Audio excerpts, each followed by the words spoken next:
It may look like we're having a great time and everything is hunky-dory and happy in our nomad life, but sometimes it ain't so great. And we're going to tell you about those times today.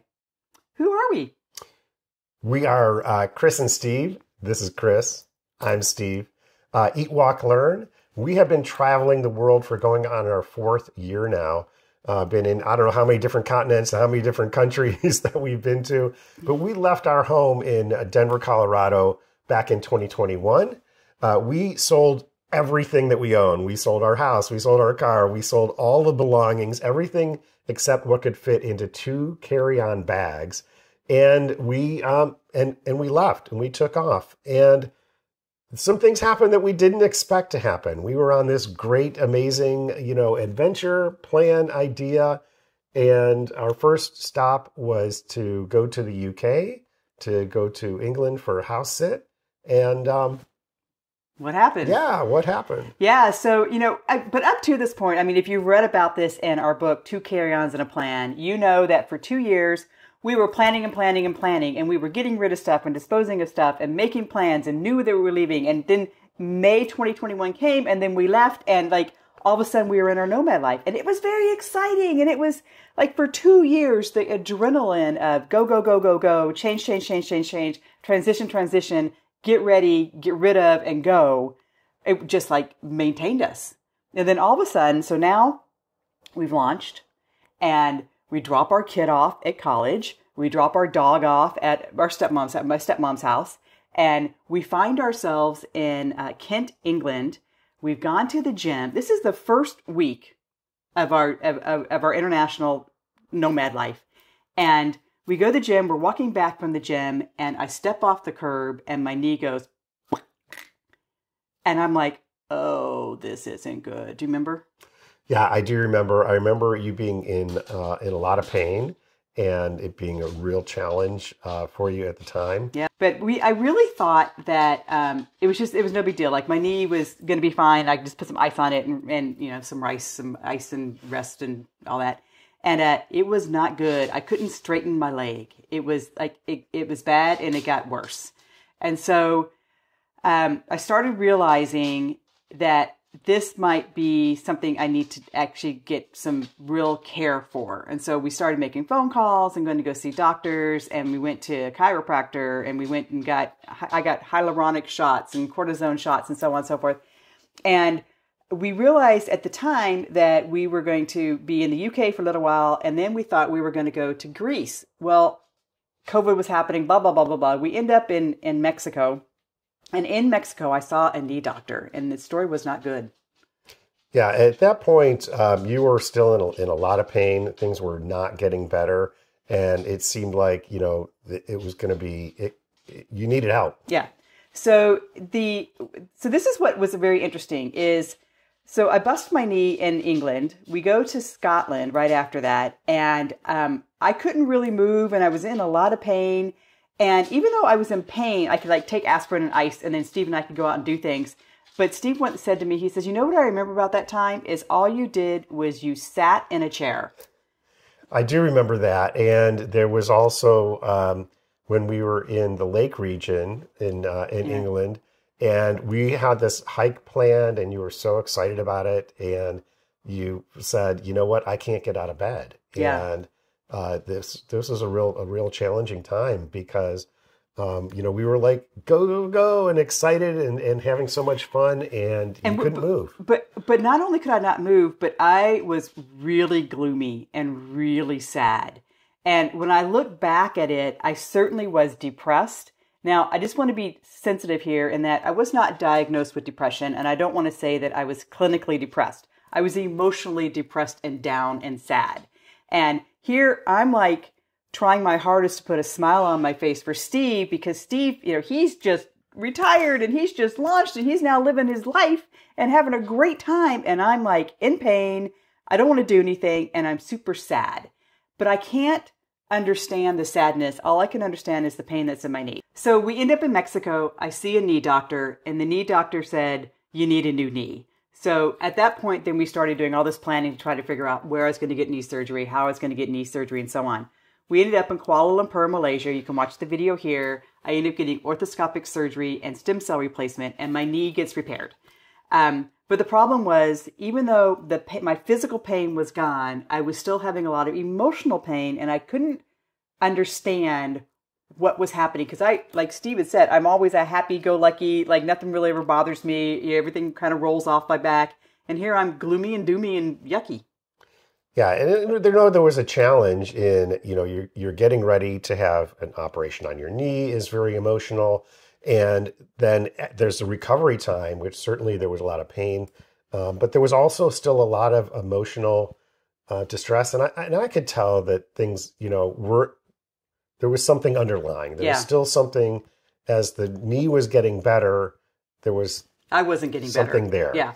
And I really struggled with, again, Steve's happy and I want to be happy with him, and I'm like not as happy as I need to be. So anyway, we had decided, irrelevant to this, I guess, that we were going to take separate vacations, we wanted to take a little time by ourselves. Steve wanted to go to Borneo to learn how to scuba, and I thought I would go to Thailand to go to a yoga meditation retreat. And I'm like, yay, I get to go meditate. I get to go do yoga, and it's going to be a great week, and I'm really going to enjoy it. So off Steve goes to go play with the fish. And I go to this yoga retreat, and I remember getting there, and everybody, you all do introductions, and everybody's like, I just broke up with my longtime boyfriend, or I just lost my job, or they're all in these transition, and they're all there to like heal from some pain that's recently happened. And I'm thinking, I'm just here to stretch. Like, why is everybody crying?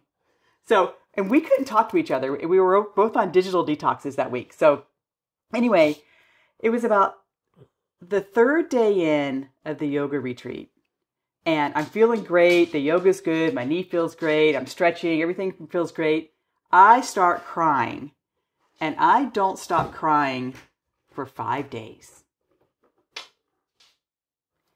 So I'm crying, and I'm like, why the heck am I crying? And then I start writing, and then I realize all of the major stressors that happen in somebody's life, like you lose a job, you sell a house, you empty nest, you move, you go on a vacation, you come back from vacation, your husband retires.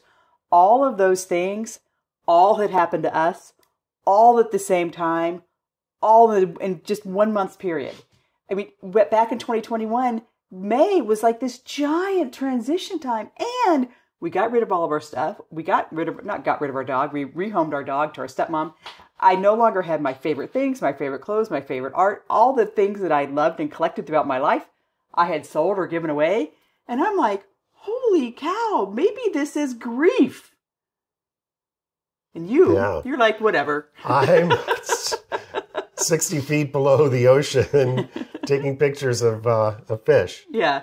And so Steve, interestingly, never really had any of these feelings, or maybe because he's a man, and maybe, when we were launching, the thing I was most worried about was Steve and his loss of identity by retiring from his job. And he didn't have that. And it may hit, and it really, I'm not going to say that I haven't had any grief or I won't have any grief, because everybody responds to change in different ways. And I think this is a lesson for anybody who goes through major change in your life, that to take some time to process the change and recognize that it might be difficult. Right. And for us, we self-selected this change. I mean, we were in control of the change. It wasn't like we went to work one day and got fired, or, we came home one day and the husband says, I want to break up. I mean, like these were things that we planned for and things that we processed and were in control of and chose. Nonetheless, I still embraced, or I still found a lot of grief and a lot of depression about it. So for a week I cried. And I'm not diagnosed as depressed. And I'm not saying that a week of crying is going to solve people's grieving problems. That's what worked for me. And so I cried and cried and cried, and I wrote and wrote and wrote. And then all of a sudden, when we got back together again, Steve couldn't believe, he looked at me and he's like, oh my God, you're completely different. I definitely noticed a difference. Something transitioned, something was lit up that, I think maybe that wasn't. Yeah, I think what you said to me is, you're back. I think that's what I said. So anyway, And since then, so this is a year and a half ago, since then, I still find occasionally I have some grieving moments. And what I just do is I get out my journal and I write, or I say, Steve, I need a day, or I go meditate, or I go for a walk or whatever. But I'm realizing I've got some new coping skills that I didn't have before that help me see sometimes I am sad. And people will ask us, what do you regret about your nomad life? These are not regrets. I have no regrets about anything that we've done, but I guess the regret I have is I didn't realize I was going to grieve, and I didn't allow the space for the grieving until I had the space for the grieving, and then I grieved. So I guess as a heads up, not a warning. A warning's like not too ambitious of a word, but just this might happen to you, and be ready for it and be prepared, right? That's right. I'm still waiting for it to happen to me. Wacka. Like, it's going to happen to you. Wacka. Because it did kind of wacka me, right? When the pain of my knee was gone and I no longer was processing that, then the emotional pain of my life came in, and that's when I could process it. So anyway, we hope this video is helpful for you. Did you have anything like this happen to you? Please tell us about it. We'd love to hear your story. And if you want, these 2 videos are going to show up. One is about the knee surgery in Kuala Lumpur, and one is about our separate vacations. So you can get some more background about that. Talk to you soon.